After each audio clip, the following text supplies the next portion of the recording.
जाएगा, सारी ज़मीन मंदिरों की ऐसे कब्जे होंगी तो मंदिर पूजा पाठ आने वाली पीढ़ी क्या संदेश देगी, क्या सीखेगी, कैसे होगा ये सब। तो हमारे यहाँ जोड़ के सबसे यही विनती है कि जल्दी से जल्दी मंदिर के साथ इंसाफ हो।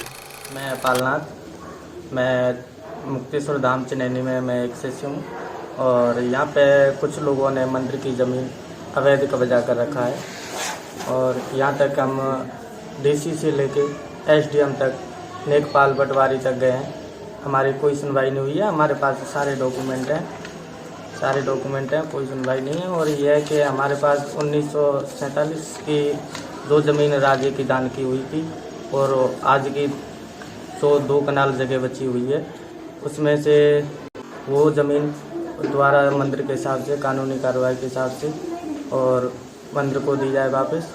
जी महाराजपुर ये गदोरी लगाने आए थे, ये गदोरी लगी हुई है मंदिर की ज़मीन में और पहले राजा महाराजे दान करते थे, जो हमने अपने गुरुजनों से सुना है वो दान करते थे। यहाँ तक के राजा महाराजा जो मंदिर को ज़मीन दान करते थे वो मंदिर के ही नाम से होती थी और यहाँ तक कि इस मंदिर की जगह तो मंदिर के नाम तो कम है और चनैनी गाँव वासियों के गदोरी लगी हुई है उस जगह में। यहाँ तक कि अवैध कब्जा है और सरकार से और यहाँ की प्रशासन से यही अपील है कि मंदिर के साथ इंसाफ किया जाए।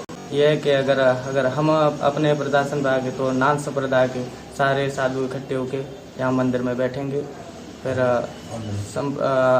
प्रशासन को जवाब देना पड़ेगा कि मंदिर की जगह वो कहाँ गई और कैसे अवैध कब्जा हो गई इन पर। प्रदर्शन भी किया था तो एडीडीसी साहब आए थे तो उनके सामने उन्होंने भी बोला था ये यहाँ के एसडीएम को कि ये ज़मीन मंदिर की जल्दी से जल्द खाली की जाए, तो क्यों नहीं सुनती है यहाँ की एसडीएम साहब और यहाँ का प्रशासन क्यों नहीं सुन रहा है, ये सब खाली नहीं करवा रहे। एक व्यक्ति के कहने पे ये सब नहीं हो रहा है। ये मंदिर के लिए हमारा थोड़ी है, शिव जी महाराज का, हम तो आगे के लिए, भविष्य के लिए और शिव जी महाराज के लिए कर रहे हैं। ऐसे करके तो धर्म खतरे में हो जाएगा, सारी ज़मीन मंदिरों की ऐसे कब्जे होंगी तो मंदिर पूजा पाठ आने वाली पीढ़ी क्या संदेश देगी, क्या सीखेगी, कैसे होगा ये सब। तो हमारे यहाँ जोड़ के सबसे यही विनती है कि जल्दी से जल्दी मंदिर के साथ इंसाफ हो।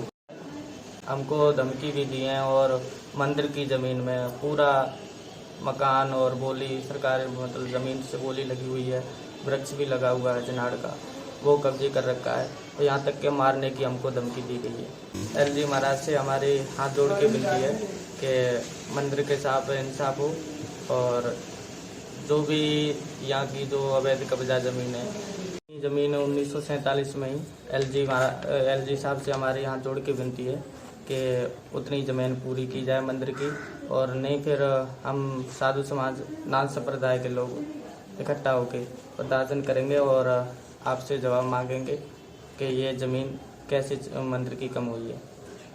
क्या आप प्लान कर रहे हैं यूरोप के टॉप कंट्रीज में स्टडी करने का? इफ यस, तो वीजा एक्सपर्ट लेके आया है आपके लिए amazing and exclusive offers for Ireland and Germany. और अगर आप अवेल करना चाहते हैं best scholarships of up to ₹1 lakh और प्रोसेसिंग फीस पर बेहतरीन डिस्काउंट चाहते हैं तो आइए और आज ही अटेंड कीजिए हमारा Germany and Ireland education fair. ये एजुकेशन फेयर होने जा रहा है वीजा एक्सपर्ट लुधियाना, जम्मू, पठानकोट और अमृतसर में from 14th May to 18th May 11 AM onwards. And you'll get the chance to meet the representatives of MDH University, Arden University, BSBI, Gizma University, University of Europe and IBAT. So what are you waiting for? Grab this exclusive opportunity by Visa Expert and contact us on the given numbers below.